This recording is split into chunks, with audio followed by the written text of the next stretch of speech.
Are you on Pinterest, but really not seeing the traffic or the leads that you thought you would? You're pinning, you're posting, but it feels like you're shouting into the void. I get it, and you're not alone.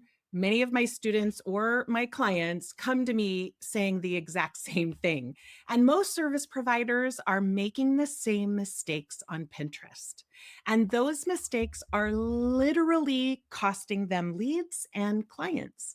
The good news, every single one is totally fixable. Today, I am breaking down the 5 biggest Pinterest mistakes I see all the time and showing you what to do instead. So your pins finally start bringing in that traffic and sales that you are dreaming of. Hey there, I am Jen Vasquez, and I've been using Pinterest since it was in beta in 2009. Yup, way back in the early days when it was by invitation only. And I grew my own photography business to 6 figures with it before launching my Pinterest marketing agency. As a Pinterest pioneer, hand selected by Pinterest, I've helped hundreds of service providers turn Pinterest into their lead generating machine. And here's what I've learned.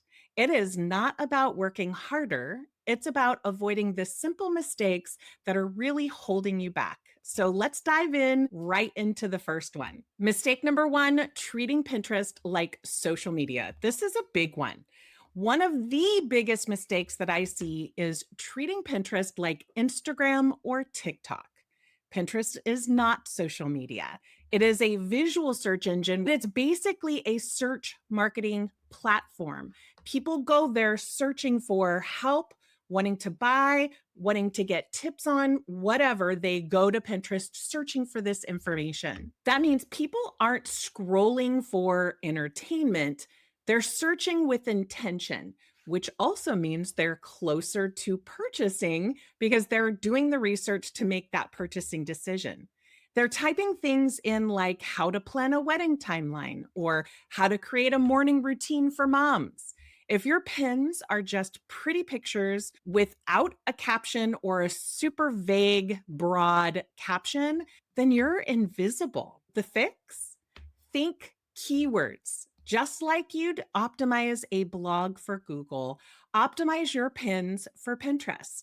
Add keyword rich titles, descriptions, and board names. That way, when someone searches for exactly what you do, your content pops up. Think of Pinterest as Google, but way prettier and way more friendly. When you make that mental shift, really everything changes. Mistake number 2, ignoring your website connection. So I tell this to all of my Pinterest management clients. I can send all the traffic in the world to you from Pinterest, but if your website is not set up to convert that traffic, then you need to work on your website. This is another huge mistake that I see people making, and that is not claiming your website on Pinterest.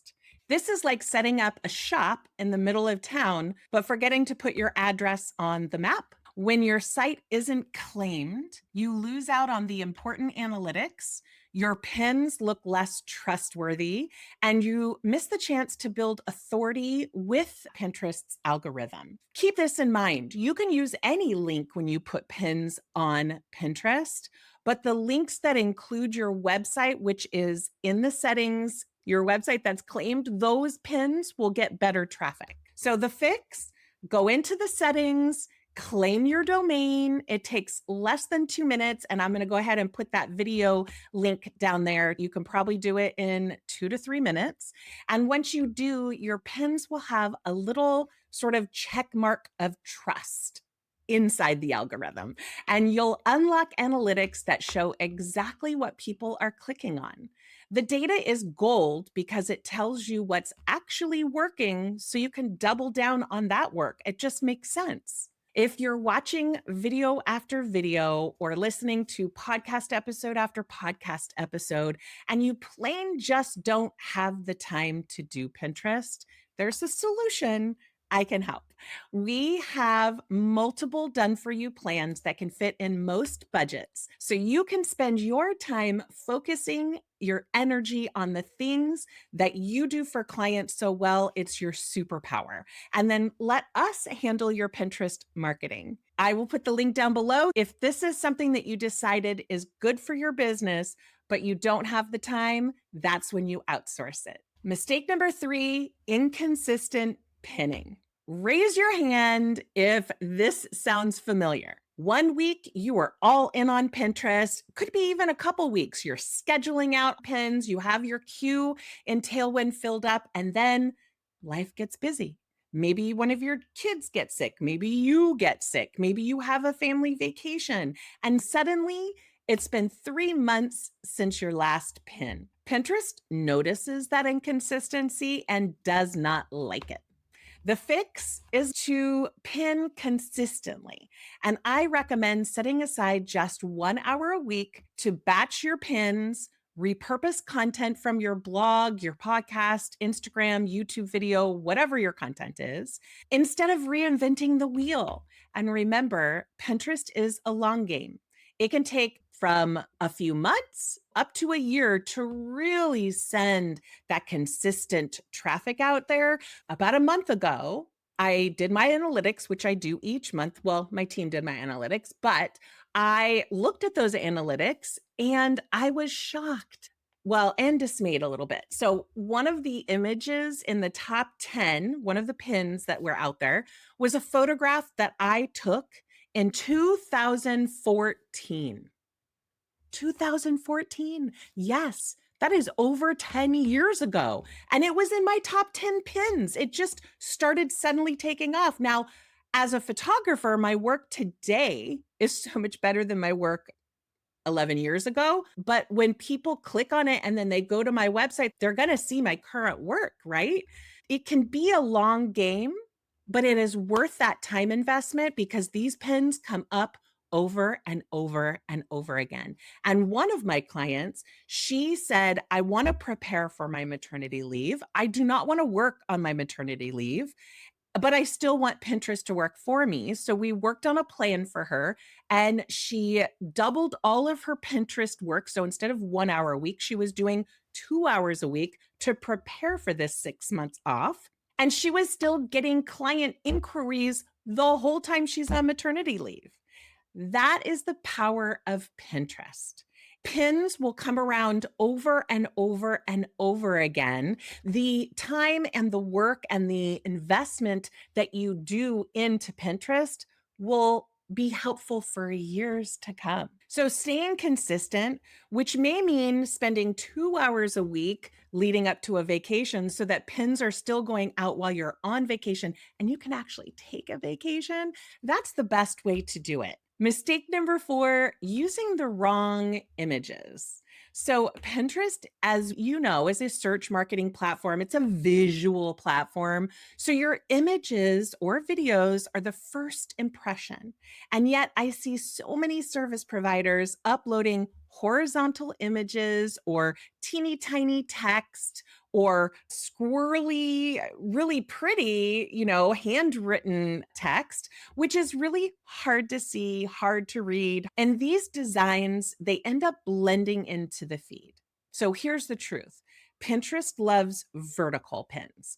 2.3 ratio, nice and tall, takes up more space. And users love really clear scroll stopping text overlays that tell them why they should click on that pin and go to your site. And also note that people tend to come to Pinterest on their cell phone, right? And on a cell phone, you want that text to be legible. And the text that you put on the pin is the keywords that are searched, but also it's the thing that entices people to click through to your content. Think of your pin like a mini ad for your content. Would someone really know in 2.5 seconds what they're going to get if they click on that pin? And that's not easy to do. You want to use the least amount of text. You want to use keywords, but you want to give them sort of the idea of what information they're going to find when they go. If not, it's time to redesign. Use bold fonts, high contrast colors, and research that Tailwind has done shows that pens that are black or cream or white tend to do really well. Photos with people's faces tend to do really well. So consider that. And I use my brand colors on pens, but if I'm including an image, I want to make sure that the pen design has the colors taken from the image. You want it to really be appealing visually for people to click and go, and to use images that connect to your audience's lifestyle or pain point. Remember, your goal isn't just pretty, it's clickable. We want both, but clickable is way more important. And then mistake number 5, no clear call to action. Even if you have nailed keywords, claimed your site, designed beautiful pins, you can still lose that lead if your landing page is a dead end. I see this happen all the time. People click through to a blog post, but there's no freebie, no email opt-in, no next steps. That's like inviting someone into your store and then walking away without ever saying hello. The fix: always give a clear call to action. It could be watch now for a YouTube video, listen now for a podcast episode, download free, get your checklist, book a free call, grab a discount code. There's a bunch of things in my free resources, which I'll link below. You can get 80 calls to action, 80 different things that you can say for a call to action on a pin, and you can get that for free. Pinterest's traffic converts better than any social media platform, but only if you tell people exactly what to do once they land on your site. Those are the 5 mistakes that might be stealing your Pinterest traffic and leads. The best part, they are super, super easy to fix. Once you start treating Pinterest like the search engine it is, stay consistent and guide people into your funnel, your account starts working for you 24/7 for years and years to come. Seriously, Pinterest is the marketing platform that keeps giving even while you're on vacation, on maternity leave, or just hanging out with your kiddos. If you found this helpful, drop the word leads in the comments, and I'll send you all the links that I mention in this video. Have a great day.